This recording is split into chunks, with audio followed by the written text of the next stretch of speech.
대부분의 단지에서 안전진단보다도 더더욱 수익성에 영향을 미치는 것은 다른 요인이 있다. 자, 이 요인은 뭘까요? 세 글자입니다. 땡땡땡. 여러분 안녕하세요. 청울림의 출근길 부동산입니다. 오늘은 재건축 이야기 좀 해볼까 합니다. 얼마 전 정부에서 일시 부동산 대책을 발표했죠. 대책의 핵심은 여러 가지가 있는데 그중에서도 재건축 재개발 속도를 획기적으로 빠르게 해서 부족한 주택 공급을 빠르게 활성화시키겠다. 이게 핵심 중에 핵심이었어요. 그리고 그 내용으로 재건축 안전진단을 면제하거나 완화하겠다. 그래서 재건축 속도를 높이겠다.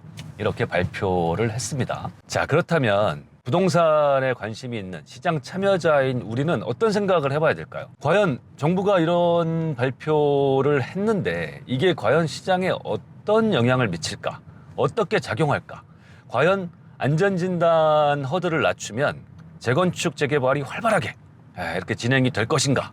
이것을 우리는 생각을 해봐야 되는 거죠. 결론적으로 말씀을 드리면 안전진단이라는 것은 재건축에 있어서 굉장히 중요한 이 초기 허들인 것은 맞아요. 해서 안전진단을 면제해 주거나 요건을 완화해 주면은 당연히 기존보다 속도가 좀 더 빨라질 것은 자명한 사실입니다. 하지만 그렇다고 해서 모든 단지들, 모든 노후화된 단지들이 일제히 다 재건축을 할 수 있느냐? 이건 또 별개의 문제인 것이고요. 또 대부분의 단지에서 이 안전진단보다도 더더욱 속도에 영향을 미치거나 수익성에 영향을 미치는 것은 오히려 다른 요인이 있다.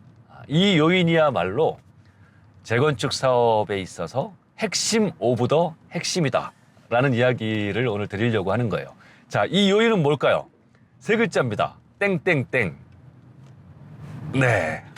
뭐 어느 정도 공부하신 분들은 다 아시겠죠. 정답은 사업성입니다. 사업성. 모르시는 분들을 위해서 재건축의 사업성이 뭔지를 간단히 설명을 드리면 이런 겁니다. 재건축이나 재개발도 하나의 사업이에요. 사업.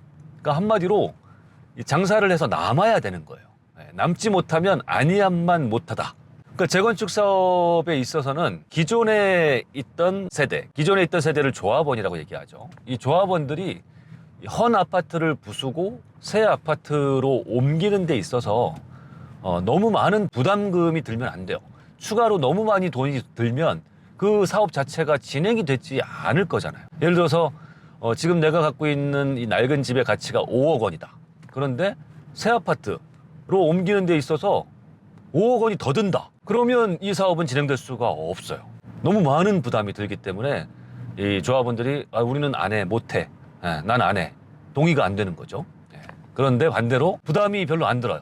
예를 들어서 지금 내가 갖고 있는 집이 낡은 집이 5억인데 이 새 아파트로 바꾸는데 5천만 원만 있으면 된다.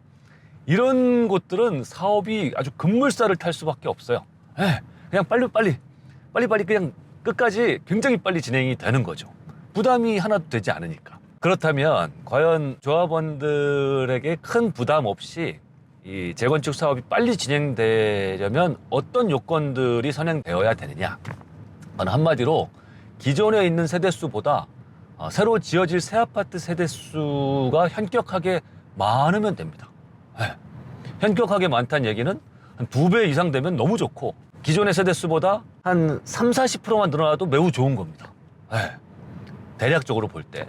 그러니까 지금 우리 이 낡은 아파트의 세대가 한 500세대 정도 되는데 한 700세대 이상, 800세대 이상 지을 수 있으면 괜찮고 1000세대 이상 지을 수 있으면 무지무지 좋다. 왜냐하면 우리가 기존에 1000세대가 있는데 새로 지어지는 아파트가 1500세대면 기존에 있는 세대수 1000세대가 부담 없이 다 옮겨가고도 그리고도 500세대가 남지 않습니까? 그러면 이 남는 500세대를 일반 분양을 해서 팔 수가 있는 거거든요. 그 파는 만큼 모두 다 수익이 되기 때문에 거기서 얻은 수익을 갖고 이 조합원의 부담금을 좀 상쇄하는 거죠. 그래서 일반 분양을 많이 하면 할수록 당연히 조합원의 부담금은 줄어들어서 이 사업은 사업성이 좋다라고 얘기하고 이 사업은 빨리 진행될 수밖에 없다. 자, 지금 서울에서 진행되는 대표적인 지역을 예로 들어서 말씀을 드리면 사업성이 좋은 곳과 안 좋은 곳. 사업성이 좋은 곳의 대표적인 지역은 뭐니 해도 목동입니다. 목동. 이제 재건축 사업이 시작되는 목동의 단지들은 대부분 기존 세대수보다 새로 지어질 아파트 세대수가 2배 정도 돼요. 네.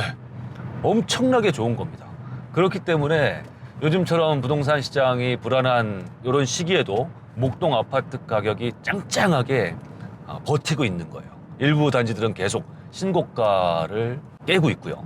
그런데 서울에서도 지금 사업성이 좀 비교적 좋지 않은 지역 중에 하나는 상계동 같은 곳입니다. 상계동에도 목동처럼 80년대에 지어진 상계 주공 아파트 이런 곳들이 있죠.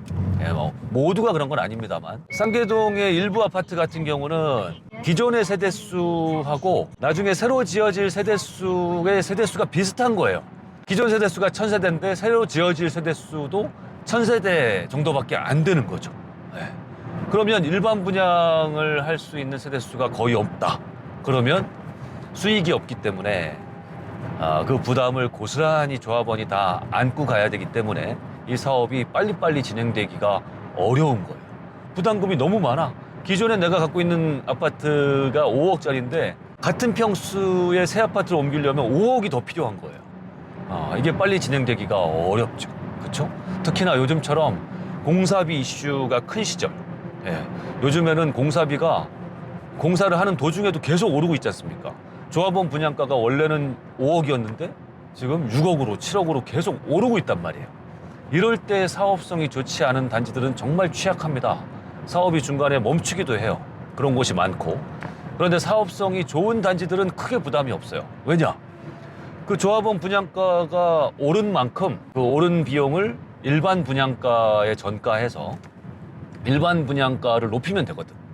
그래서 얻어진 수익을 갖고 높아진 조합원 분양가를 충당하면 됩니다. 그렇기 때문에 사업성이 좋은 단지들은 요즘처럼 이렇게 분양가가 높아지는 시기에도 끄떡없이 사업이 잘 진행이 되는 거죠. 그러니 오늘 제가 말씀드리고 싶은 결론은 뭐냐면 지금 재건축 아파트에 관심을 갖고 계신 분들, 내 집 마련을 재건축 아파트로 하시려는 분들이나 갈아타게 하시고 싶은 분들 또는 투자를 하고 싶은 분들은 다른 무엇보다도 해당 단지를 고를 때 이 사업성을 가장 중요시 해야만 된다는 거예요. 사업성을 보지 않고 무조건 기존 아파트 고르듯이 뭐 입지가 좋으냐, 사람들 선호도가 좋으냐, 뭐 수리가 잘 돼 있느냐 이런 요건만 보고 갔다가는 큰 코 다칠 수 있다는 거예요. 앞으로는 이 재건축 단지에 있어서 사업성이라는 것이 굉장히 중요한 요소로 평가받을 수밖에 없다는 점을 명심하시고 사업성 좋은 단지를 찾기 위한 공부를 열심히 하시기를 당부드립니다. 네.